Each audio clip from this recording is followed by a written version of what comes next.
I mean, I don't know. Everybody's here, so. I guess we could just start. So we created this work session to go through some of the documents that Kevin supplied from other communities and seeing where we could use some of these programs and flyers and documents in Manistee. So yeah, Okay. take it away, I guess.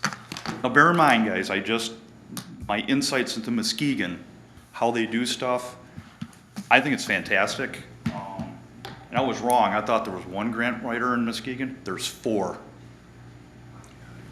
The other thing that I found out too is once the program's up and established, that helps the community through those programs they listed there, it's self-funded. In other words, the grants pay for everybody running the program, administering the funds and everything. So none of the money comes out of the city's offers after it's up and running.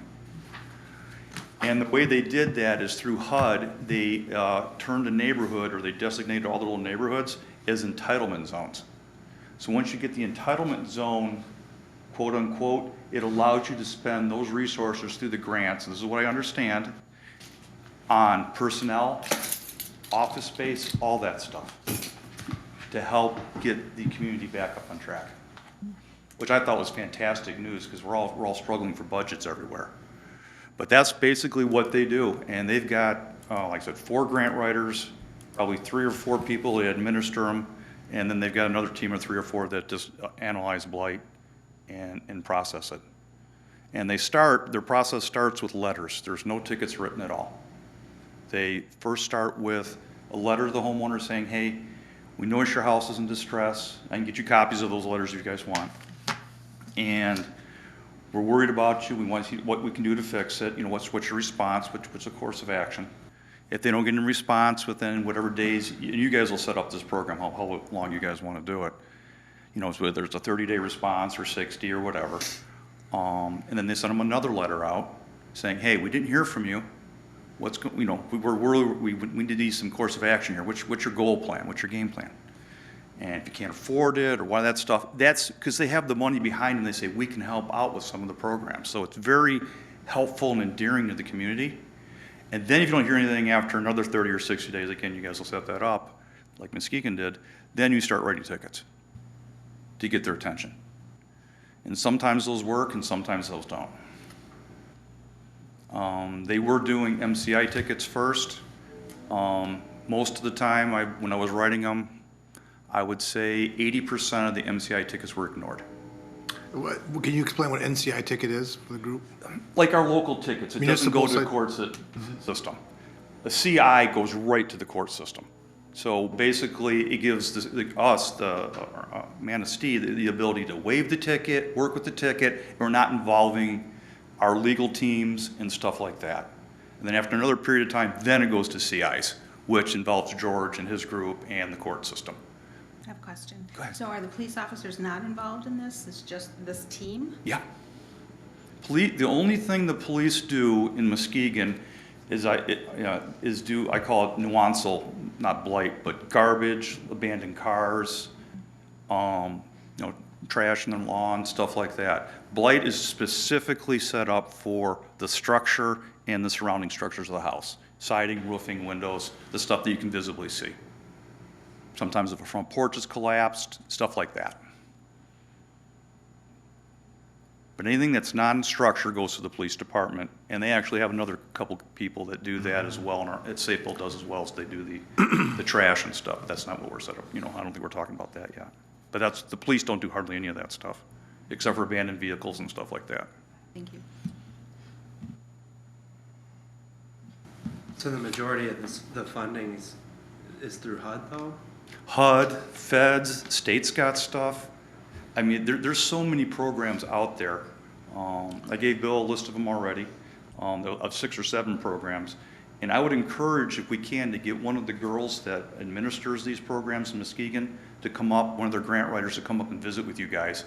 I don't know how we can coax one of them to come up here, but they're very nice people. They love to share information. And they could get into I call it the weeds, of how they actually do it. I'm just giving you a cursory view of how they do their system. which I thought was fantastic. And that's why Muskegon's making a change. It is changing. Would they be able to explain to us those entitlement zones, or is that something that you? No, that'd be something to them, yeah. They were just explaining to me how they got it. Okay. Yeah, I was talking to one named Stevie, and she says, yeah, Kev, once you get the entitlement zones, it opens up the door for everybody to help Now, out. is that similar, just declaring those brownfields? Very similar, because then you can go, once it's an entitlement zone, you can do a block, they called it a block grant fund through the state and you get a whole block grant to take care of it. And that block grant is what funds their program. It's pretty cool. But we have to seed it. If we're gonna do it, we're gonna have to seed it and get it started. That's what the city's gonna have to do. How long did it take for them to I get this? don't know. It was done before I got there. Okay. I'm sorry. I don't know how long that took. I would imagine a while. Of course, we just did get our one grant, that took them, what, 2 months? Yeah, it was through the state, that was round one of that state grant. Yeah, we just got a good one, a couple $100,000, so. 2 city-owned properties, 1 private-owned property, which is a big chunk. So you're saying that they just focus on the structures on the property? Yes. For blight, yeah. And, can you explain, like, what would that be? Like, there's siding coming? Siding coming off, missing, front porches collapsing, roofs that are degraded where you see shingles being blown off, valleys are open, stuff like that would be a blight thing. Okay. Painting, peeling paint is a big one. Windows, because a lot of the old windows, I call our little houses the old girls. The old girls, they're shot, the windows are shot, and they're very hard to bring back, and they're very expensive to put new windows in. Most of the time, they'll just replace the windows with a vinyl window, because it's so labor and so expensive to repaint. And plus, they don't operate, because you want the people to get in and out in case of a fire. Okay, thank you. You're very welcome.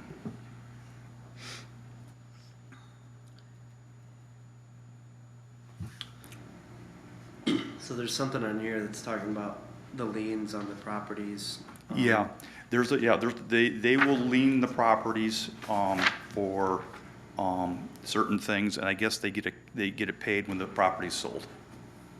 But there's no cost to the homeowners. That would be something separate from if they didn't get a grant, or Yeah. if they couldn't get a grant, maybe? Yes, yeah. They also use the block grant funds for, they have some other programs too with blight. They have a vacant building ordinance that has to be registered every year, similar to our rental ordinances. And the inspectors have to go out and inspect it to make sure it's boarded up properly and it's not a harm to the community. So it's another way to, I don't know how many vacant structures we have in Manistee, though. We've got plenty. Plenty? Yeah. So, and they can monitor if they're vacant or not based on water usage, because it's easy to check, and if it's got power. A lot of them, the vacant buildings, I've seen some here, don't even have meters on them. So I know there's nobody in them.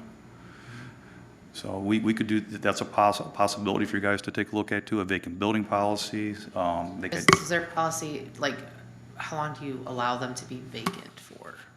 if it, hang on, I'll tell you. And I think an important distinction, are we talking about buildings or structures? I mean, residence versus, Both. okay, that's an important Both. distinction. Yeah. Any structure that's vacant. Any structure that's vacant, they want it registered to know, and they want the city needs to know that it's vacant.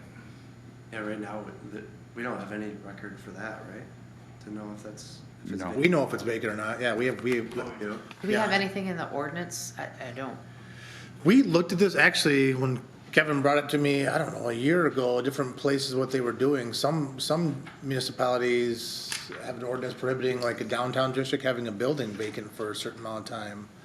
I don't know that we have anything specific in the ordinance. However, the International Property Maintenance Code is cited in our ordinance, so we'd have to look into that. I believe there's an issue with not having it hooked up ready for residency, meaning electrical, heat, things of that. We just haven't been able to pursue that nuance of a violation because we have more obvious violations. But I'm gonna put, at the fear of being wrong here, I'm gonna put our vacancy, I would say at least 20 residences are vacant. If this commission would like an accurate number, I can certainly go into GIS and get that in a relatively short time. But we came up with 11 or 13 residences that we tried to get demolitions for through the grant that Kevin mentioned, and I think all of those were vacant homes owned by people who don't live there. I'm pretty confident of that number. And so if you think there's value in getting you a number of how many residences and buildings downtown elsewhere are vacant, I can absolutely have that number so we can get an idea of the scope of just that measurable, meaning unoccupied structures. I think that's a great idea. So if they're vacant, are they off the tax roll then? I mean, are there still? I think someone's supposed to pay taxes for them. So they're not at the bank, they're actually still owned by somebody and, Well, some are owned by the bank. I know we have one well, we have more than one, but I know one specifically that's owned by the bank right now that's under blight investigation. Somebody's paying the taxes, I believe, so. Kevin, going back to this program from Muskegon, is there an income limit for homeowners? Like, they have to be a certain age? I believe they have to be, there is an income, that's the weeds I don't know very much about. I believe there's an income thing. I do know in order to get the grant money for them to work on the houses, their taxes have to be paid in full. Okay, And the water bill has to be paid in full. In other words, they can't be in negative in okay. order to get the grants. I do know that. It looks like on the Healthy Homes program, it says 80% below AMI. That's kind of close to the rural development one, wasn't it? Yeah. Trying to find out Janine's question, I can't find it here. I do have a copy of their code, but it doesn't say anything in there with their vacant building policy, how long they have to do it. I do know, and I didn't bring that with me, I'm sorry, that it has to be inspected every year, and every year it's vacant. They charge for how much it is. It's graduated up, and it gets pretty heavy, because they don't want vacant buildings. No one wants vacant buildings. So so the first year, say it's $200, next year they double, it's $400, just to register it and have it inspected, and then after 3 years, I think it being vacant, I think that's what gives the city the right to say, okay, we're gonna come in and do something. Yeah, we have vacant structures here that have been vacant since I've lived here since 2004. So we certainly, I mean, and you probably know about, Jim, ones longer than that have been vacant for decades. So if that's a direction the commission wants to explore, we certainly have, I would think, some candidates to look at. Is your recommendation that we request someone from Muskegon to come Absolutely. talk to us? Absolutely, Or should we yes. send commissioners down to talk to them in Muskegon? I can ask, when I go down there tomorrow, I can talk to the director of their little department, I think her name's Ashley, and Stevie is the one I've been dealing with, she's one of the grant writers, and I'm gonna ask if, how we want to do that, or how they would like to do that. If you guys can tell me if, you'd offer them lunch or something up here to come up for a day or something, I could do something like that, but we have to do something nice for them, I think, if we come to our house. But I think that would give us some time to kind of get together, and we could pull together some questions and. Exactly, and let me know, and then. What we want to do. And I'll ask them if they're willing to travel, or if they want you to come down there. Yeah. I can do that this week and let you know, Lucas, on that one. Okay. Yeah, because they have so much more information. Like I said, I just see the little glimpses in and how it can help our community, and that's what I'm excited about. Do you know if this Healthy Homes program, if some of these qualifications that are on this form are set by Muskegon, or do you think they're more geared towards where the money's coming from? That could be where the money's coming from. Yeah. Again, those are questions for Stevie and Yeah, okay. and the grant writers, because they will know that really well. I don't know that well. Because if there was a way we could set up a program, and have some of, the funding sources fund our program, and then we could, manipulate this to better fit the community, that'd be really nice, but I don't know if we're gonna be able to do that. Exactly. Because I think one thing we found out in the very short time that we've looked at the USDA rural development grant that they have that's similar to this, it was like, wasn't it like 13,000 for the annual salary or something like that they had to have, or less? Well, it just depends on which program, because there's two. Oh, yeah, that's right, a loan and a grant. Yeah. One of them, it was just a very, very small number, Right. and I don't know if this is false or not, but through our community, I feel like there's probably a lot of homeowners that probably make more than that and they just aren't fixing their blight, right? So, I don't know that. and yeah, that's an assumption, but I could see that being the case. I mean, just the two that we sent, they didn't qualify, right? Yeah, and one of the challenges we faced in Manistee too is vacant residencies. We reached out to all these owners, to try to get them on board with this grant, saying, hey, there's a funding source for this.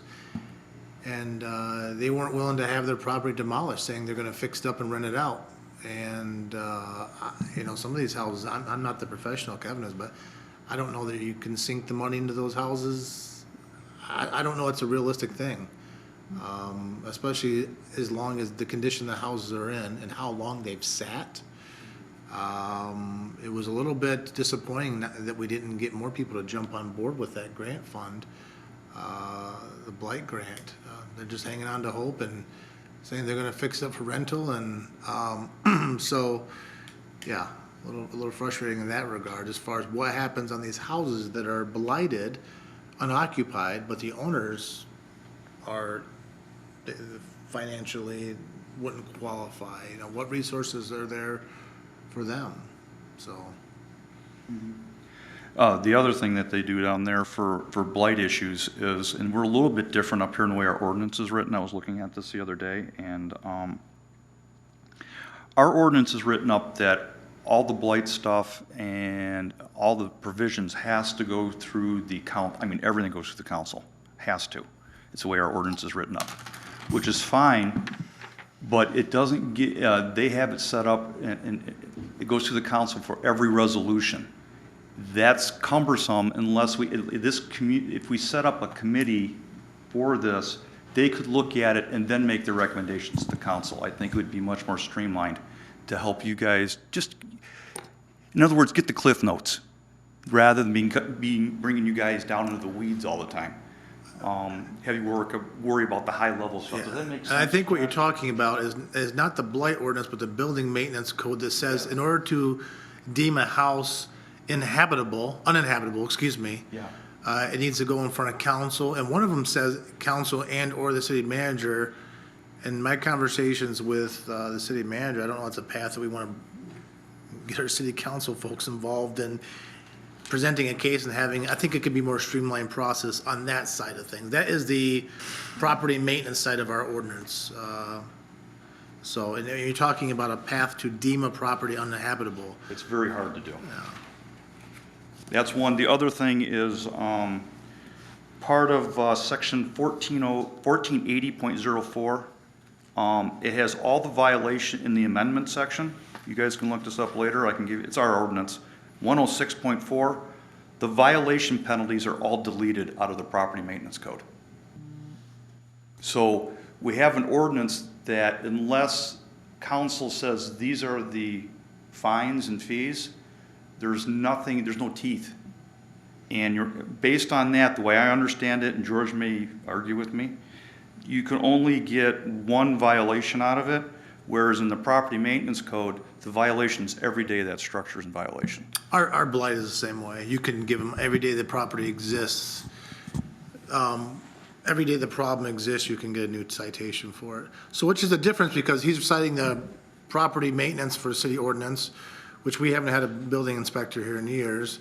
In the police department, we rely on 650, I believe, is our blight ordinance. And so there's two different types of set of ordinances. But we can cite for a blighted structure every day that the issue exists, or junk vehicle, or trash, things like that, so. Yeah. I can't do it through property maintenance code. I can't because they took it out of there. So doing my type of blight inspections, I can't do that. It has to go to you guys all the time. I'm trying to find out where.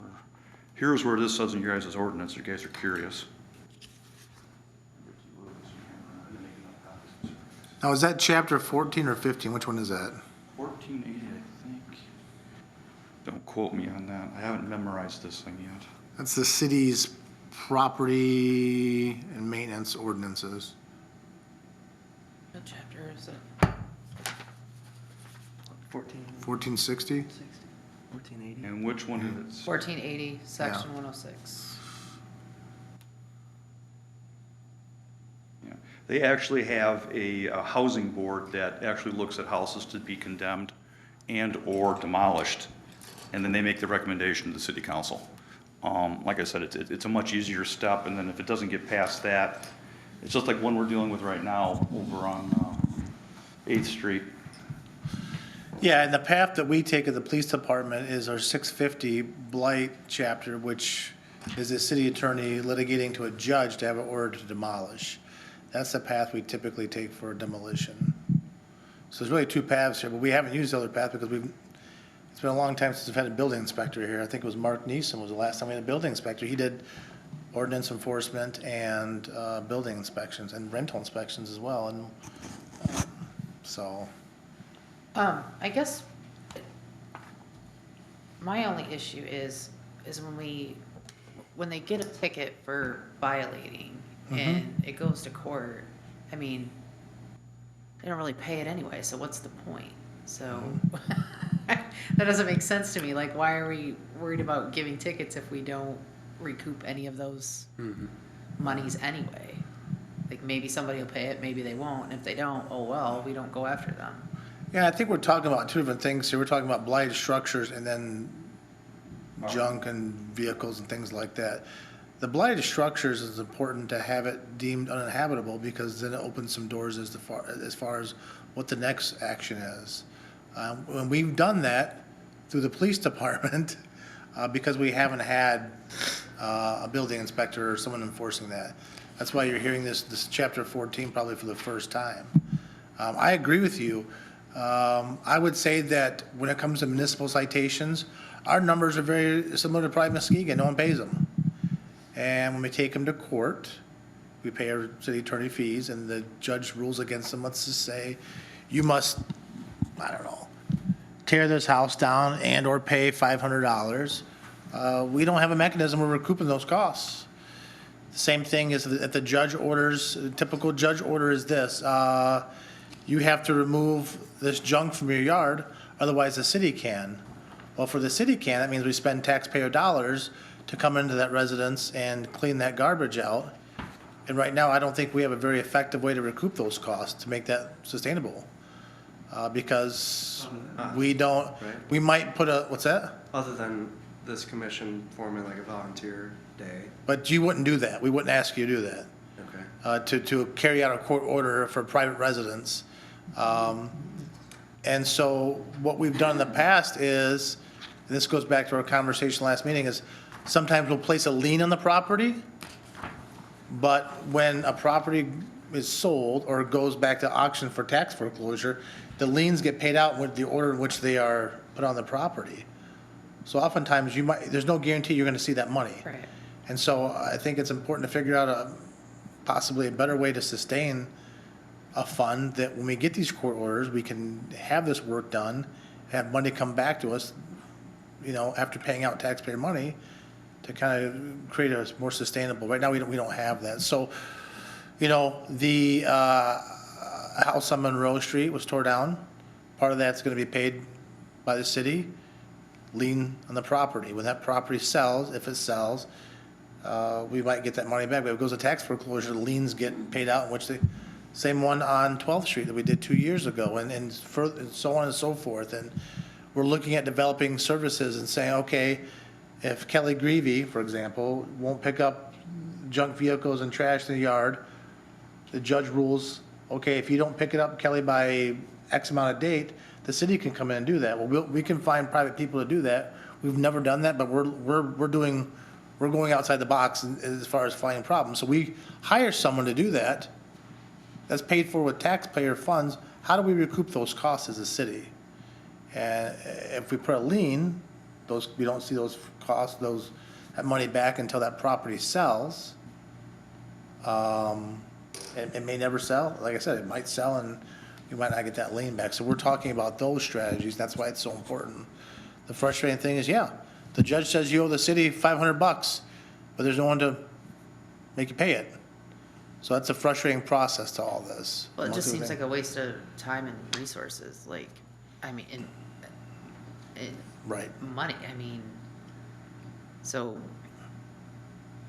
Yeah, basically, people are like, you got a blighted structure, so what? You're giving me a ticket, I don't have to pay it. So that's I don't why- understand, I guess I don't understand how, I think well, I always thought like a judgment, you get a judgment instead of, putting a lien on the property, you could,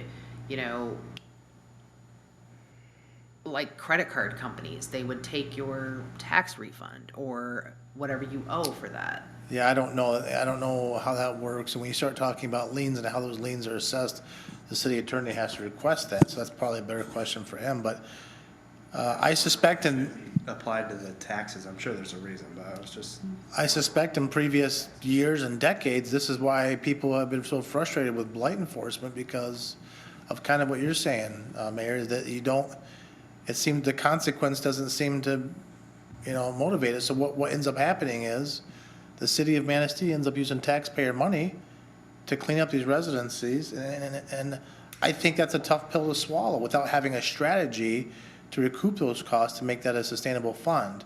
And that's why it's so important. All the things that this commission does, the annual cleanup and all the individual stuff that this group does, we have to keep continuously having these conversations about strategies and what needs to change. And is there people in Muskegon we can talk to?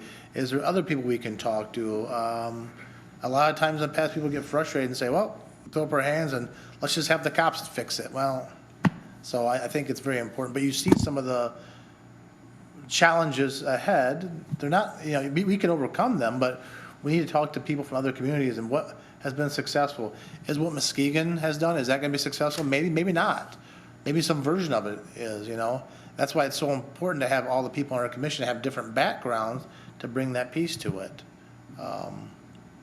And we need to have conversations with the police chief and with Safe Build and the city attorney and whomever else we think you need to have conversations with to develop programs. Again, one of the main tenets of this group is to make recommendations to city council based on some strategies that you folks identify. I know that sounds like a soapbox moment there, but you're starting to see some of the frustration, but we can't keep doing what we've done in the past. Now, I would argue that in the last 2 or 3 years, we've seen a significant improvement in blight, but you see what it's taken to get there. We need to do better. So, and it doesn't mean police officers writing tickets, it means strategies, how to get houses down so we have lots to be built upon, how do we do things that we can feel as a community, and what the best path to get there is. We're going through 650 of the ordinance, I believe it's 650, I could be wrong, anti-blight. He's talking about the property maintenance, I think is what it's called, in 1,500. What's the best path? So, anyways. Block grant funds maybe would be a good question if we do get those girls up here, if some of the black grant funds can help with those type of yard cleanups, to see if those funds are there too. So that'd be a great question to ask the girls when you get in front of them. How can you take care of think of the problems we have and then we can ask them those type of questions. Kevin, why do you think blight occurs? Economic. I don't think if anybody had very few, I'd say less than 5% want to live the way they want to live. I know most people do not want to live in the houses that are blighted the way they are. So you And think if they had the means to fix it, I think they would. why don't they have the means to fix it? Retirees, death in the families, loss of a spouse, illness. Illnesses knock out a lot of people's reserves. So I'm just speculating, but that's my speculation. On this program, Kevin, I'm just sitting here thinking in my mind, what would my role be? I mean, in this, how you do it there. I mean, I don't understand. How do you pick these houses? How do I identify blight?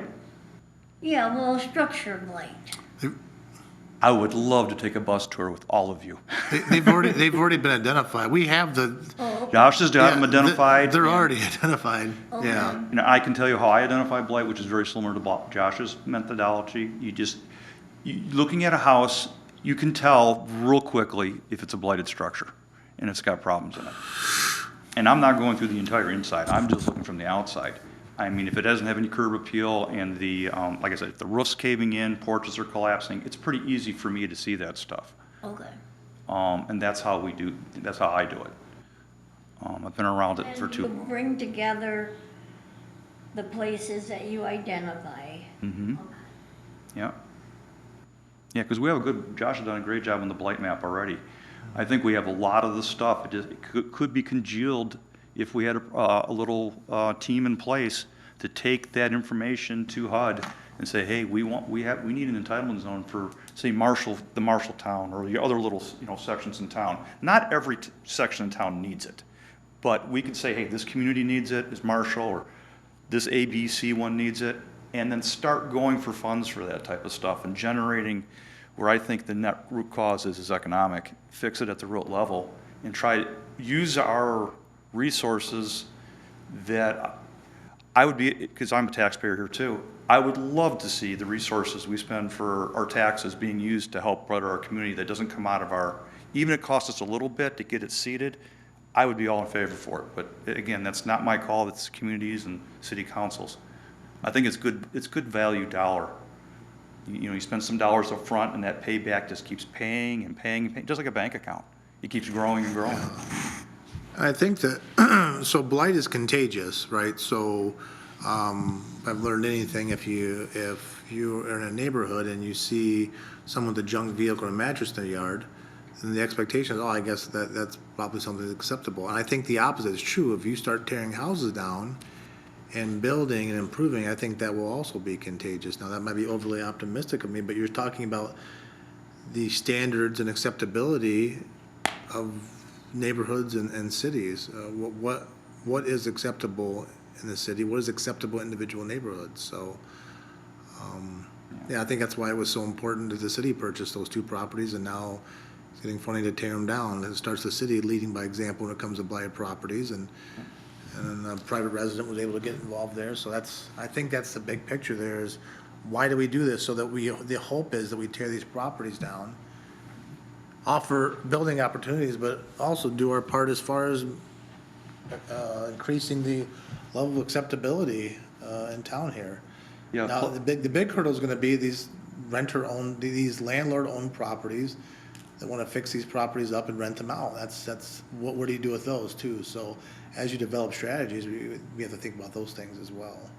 I have a question about that. I mean, it's, I guess it's kind of a blight question. So we have at the first pickup of the month, we have big item pickups, but there's been a house on McKee, a house on Second Sycamore that would put out huge piles of trash. Like they'd miss the first pickup, but it would stay until the following month. Like, do they get a ticket for that? Like, do the one that you're specifically mentioning did.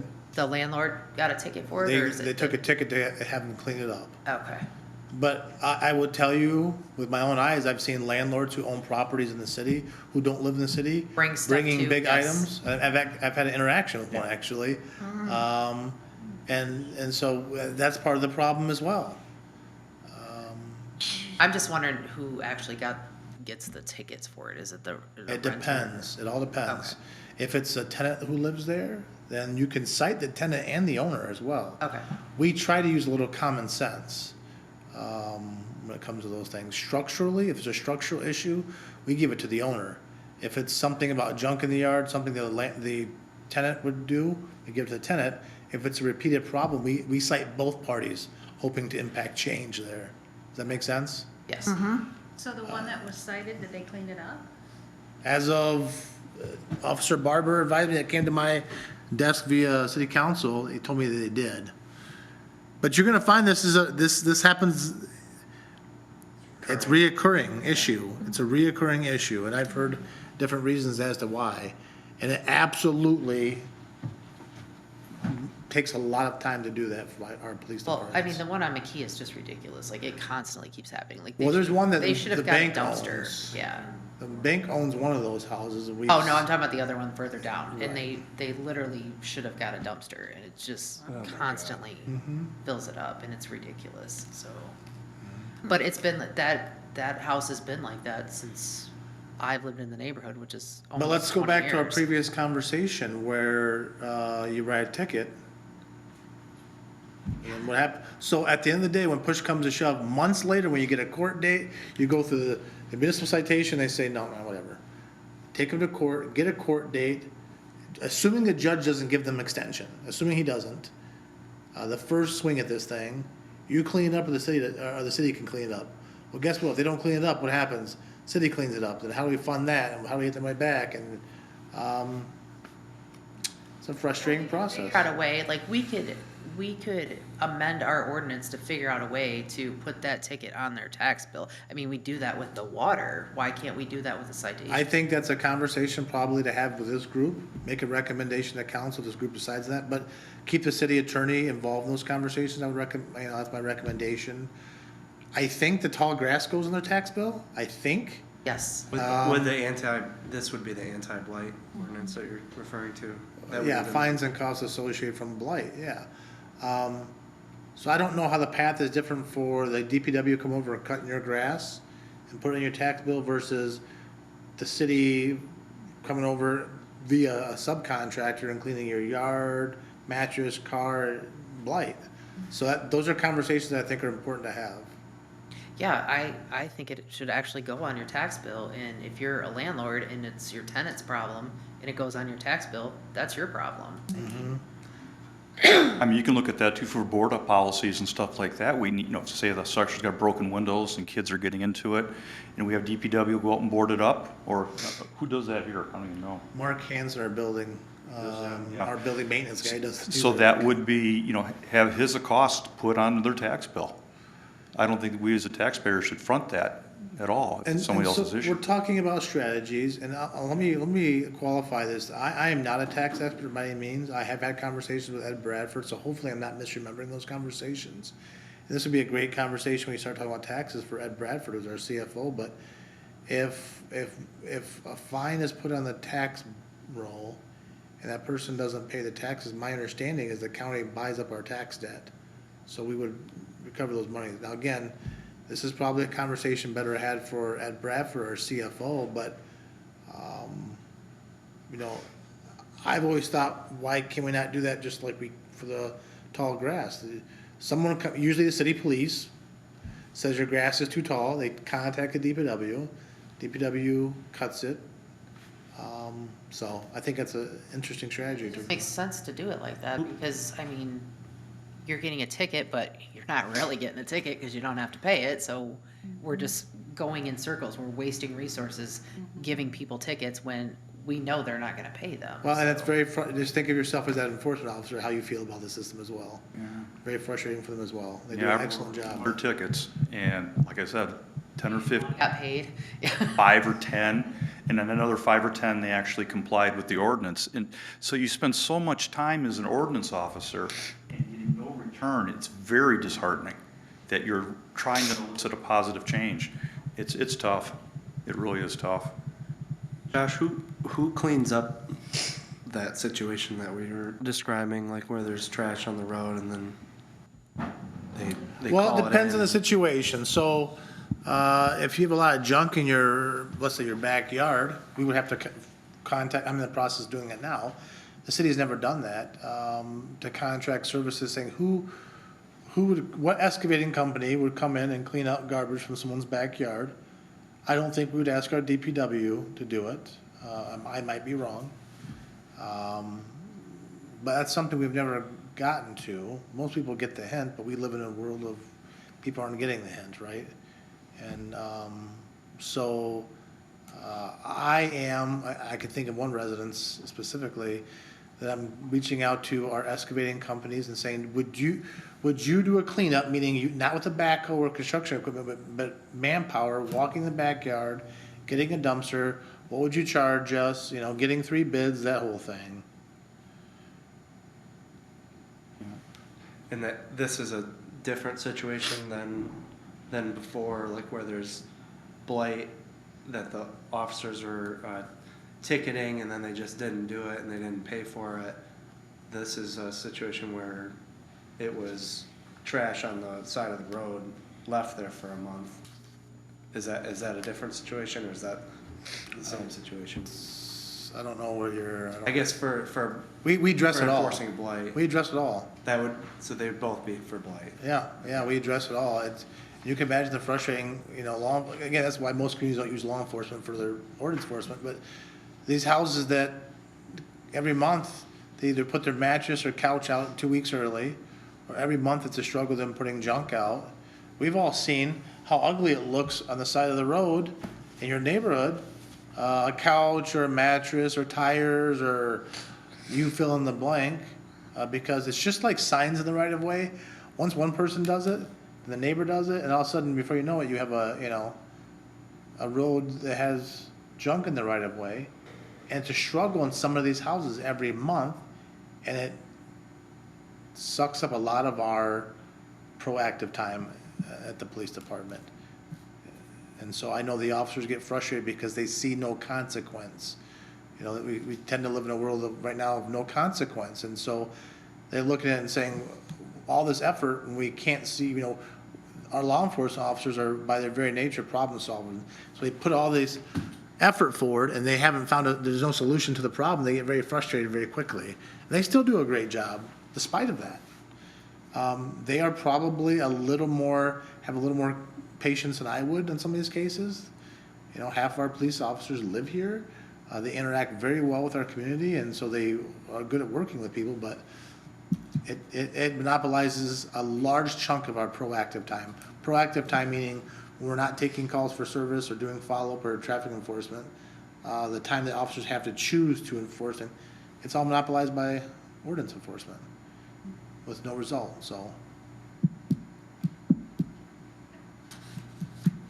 I do have one other thing I want to bring up, just for you guys to consider. The definition of blight. I've run into some stuff here, say construction projects that go on for year after year after year. You could consider putting that as part of the blight ordinance if you see it from the street.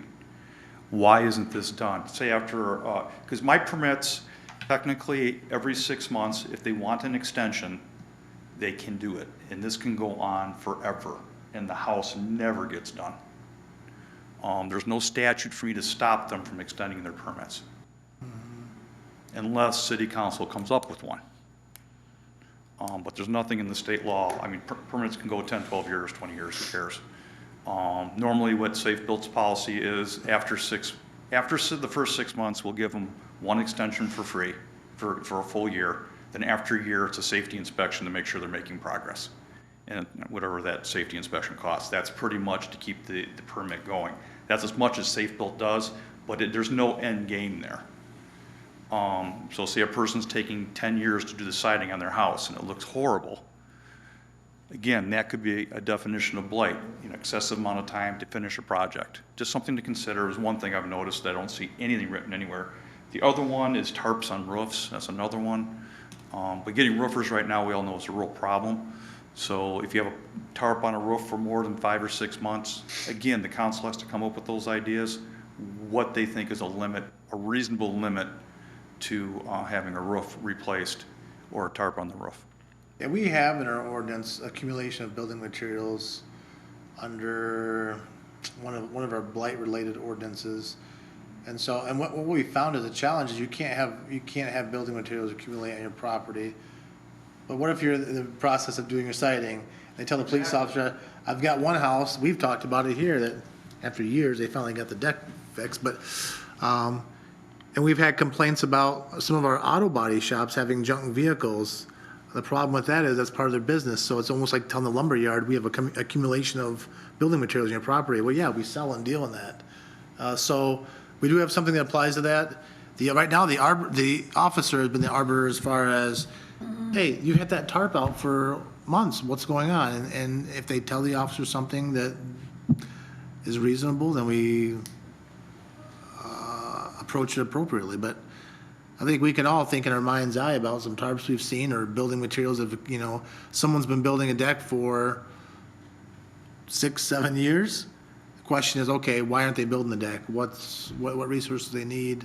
Or are they just not doing it because they don't want to do it? So, Afford to do it. So what I'm hearing is, we've kind of talked about this before, months ago, but I know the officers ask for a schedule, right, to resolve the depending if it's a blight. big, if it's a But- big, But is there anything in the ordinance that requires that, or? no, I don't, Keith, the only thing I've seen that require, not our ordinance, I've seen in other ordinances, the transfer sale of blighted properties, but, nothing in our current ordinance requires you know, but again, And that could be some teeth to where, you know, if we require a reasonable schedule, But it's- and then if you have a revision, maybe they gotta come to this commission or to city council to get a, I don't know, approved revised schedule. well, I wouldn't recommend anything going in front of the city council. I think I would, you know, Set up like an appeals board or something like that. but again, just to play devil's advocate, what if they don't? The police say we have to provide a schedule, I'm not going to. Yeah. So if you don't think there's people in this town that won't do that, I'm telling you right now, you should go right along with our officers on blight enforcement. But that at least gives you another, and I know the whole point is not to give more tickets. The whole point is try to resolve the blight, but. Sure. Correct. Just, I don't know, Or we're trying to, develop a system Hold which on a little bit. requires accountability and it has some type of punitive measure to it. because I understand there's definitely a lot of people that are avoiding it on purpose, but there's, Sure. or there's a lot of people avoiding it because they can't, you know, financially or whatever, but there's people that are avoiding it that could Oh. definitely do it. You know as well as that? Yep. Yeah, so my idea with the schedule would be to force it on that. Yeah, type and I don't know if we do that, if situation. all the officers do that, but a lot of them do ask for that when it comes to blighted structures. But again, you're asking a police officer to then track their schedule and, okay, it's the third week of this and they've got this, when it comes to blighted structures, that takes a lot of, for lack of a better term, office time. Letters and communications, like, hey, our guys, again, the officers do a great job with it, but it's eating up most of their proactive time. Yeah, you do have to track it. It's very tough to track that stuff. Have a system in place to do that. So I agree with you as far as requiring that, and a lot of our officers do. I don't know if they all do, but a lot of them do. Basically, they're saying, you have to convince me that you're actually gonna fix this house up, because what I'm looking at, I don't think you're gonna fix up.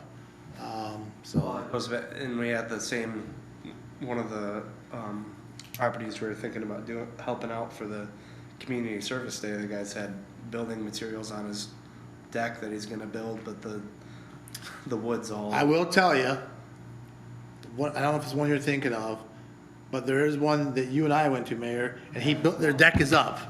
And we went and saw it recently, and the deck is, but there's other issues. So now we have to go to the enforcement part of it. But I just thought about that the other day. The deck is up, but it's built wrong. When you talk about going out and talking to the people who have these blighted homes and trying to figure out what the problem is, I think, Jermaine, I think you found out real quick how the interaction goes with the chief of police. Just imagine if you're with just an officer.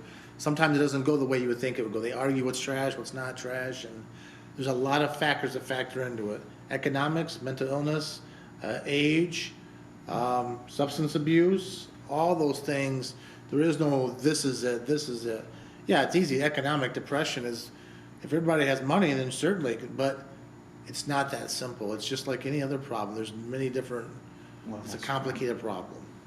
So, And if we do see a house that does, if we labeled, say, a siding house that's been going on for I know there's one right now, I've been coming up here for a while, I just keep seeing it never being cited. If it is an economic issue, and we have the block grant funds, they can help with these type of programs.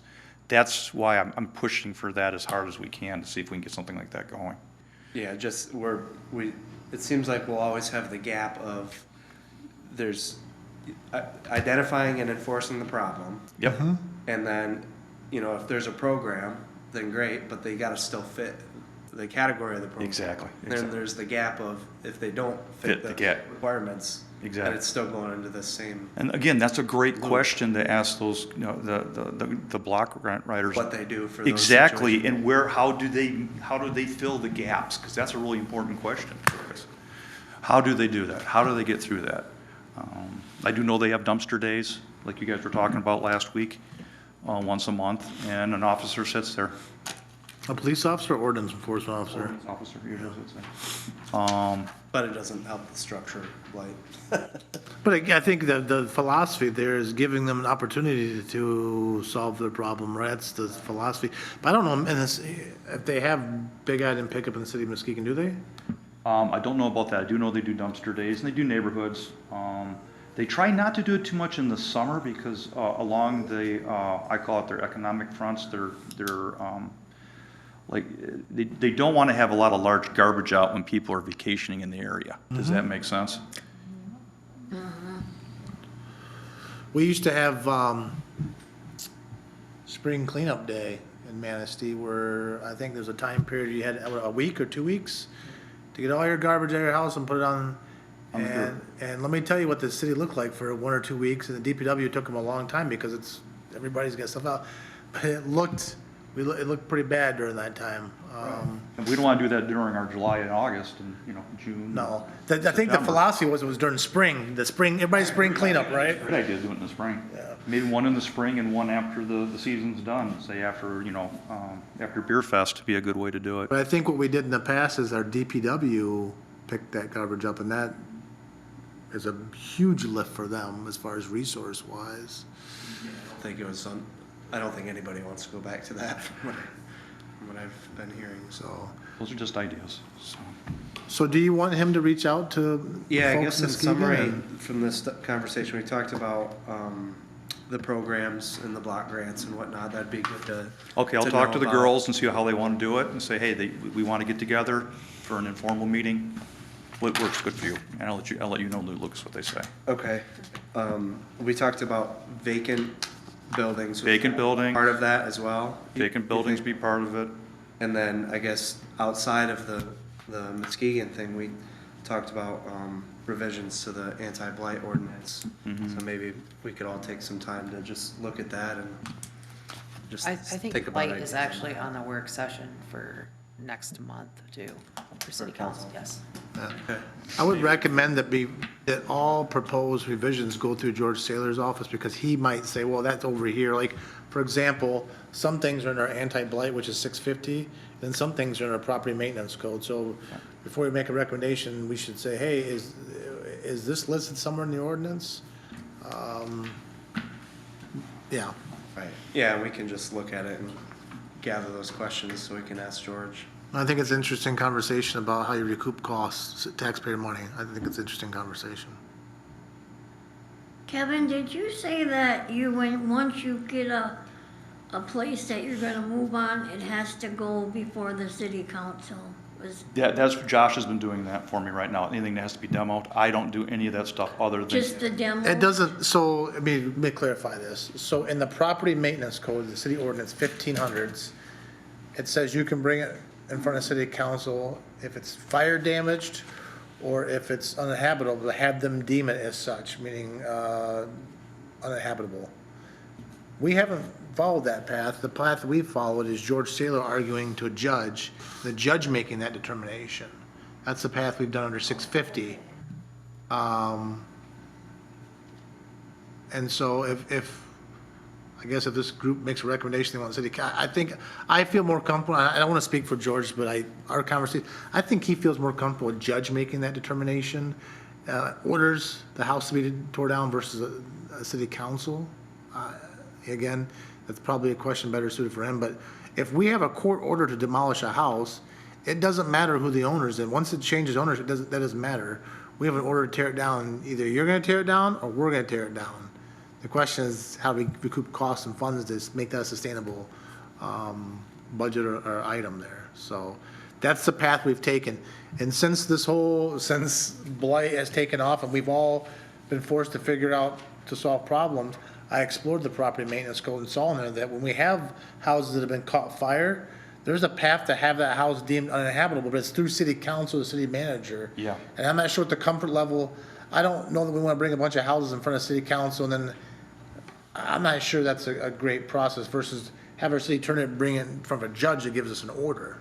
Do you see the difference? Yes. Yeah, 1454 is everything's determined by city council, all the tearing down the houses, the fire damage, all that stuff, when I work through it, has to be brought to council. And I think that's very cumbersome. But it's up to you guys. And I like his idea, have the judge just determine if it should be torn down or not. That's a good way to get out of Now, it. if you were ever to be in a position where you would enforce blight, just hypothetically, like blighted structures, is there a path where you could enforce that under 650 that adopts the property maintenance code? If they change the teeth, I think, in Okay. that section I told you guys about, where it removed everything except for one fine, because that kind of really gutted the property maintenance code book for enforcement. That one line in there that says you only have one fine, I give you, what's that at? 14. Well, it sounds like probably, if that ever comes to fruition, it's probably a good conversation between you, me, and the city attorney and the city manager. I think it's probably a path, because city council approves all fines every year through our budgeting process, and for blight specifically, there's a set fine. And so I think maybe that's if city council ever decides that's the path they want to take as far as you doing structures, probably sit down with the four of us and we can figure that out. How we want to go through that, because I want everyone to be on the same page. Where's Kevin at doing, if I did blight, where's that step in the process? But you're back to the same thing now. How do we get fines that people don't pay? Exactly. Can't those two ordinances, can't those be combined into one, like simplified? I mean, Well, one is part of our building inspection process, building maintenance code, one's part of our criminal ordinances, so that's probably a George Saylor question. okay. I mean, it can't be this difficult to figure out. I mean, I don't understand why we can't combine the building code and the blight together, like. But it depends on who you have enforcing it. I mean, you can't have it one thing and then, because our cops aren't building inspectors, our building inspectors aren't cops. Okay. That's probably, again, that's a very simplified version of why they might coexist versus be commingled or combined, I would guess.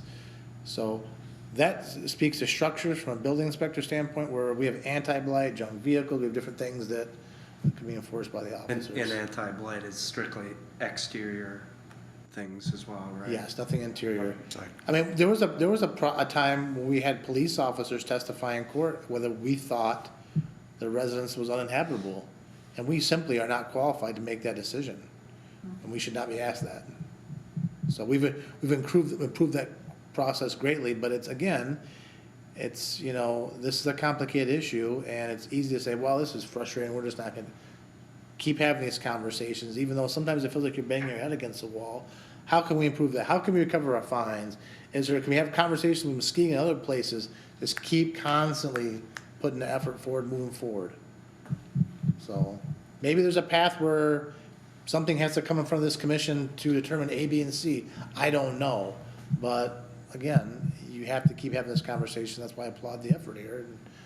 And not only are we involved in cleanups and involved in financial strategies and working with things, we're also talking about, let's take a look at our own stuff. What's our own ordinances and all that stuff is all part of this complicated problem. If it was a one-stop fix, we'd have this thing fixed and we'd have it pristine, but it's not. It's complicated, so our solution has to be complicated, right? I think I asked you this question before, but I can't remember the answer. How long has the police department been enforcing blight? Well, it depends on who you ask. So, Well, she's asking you.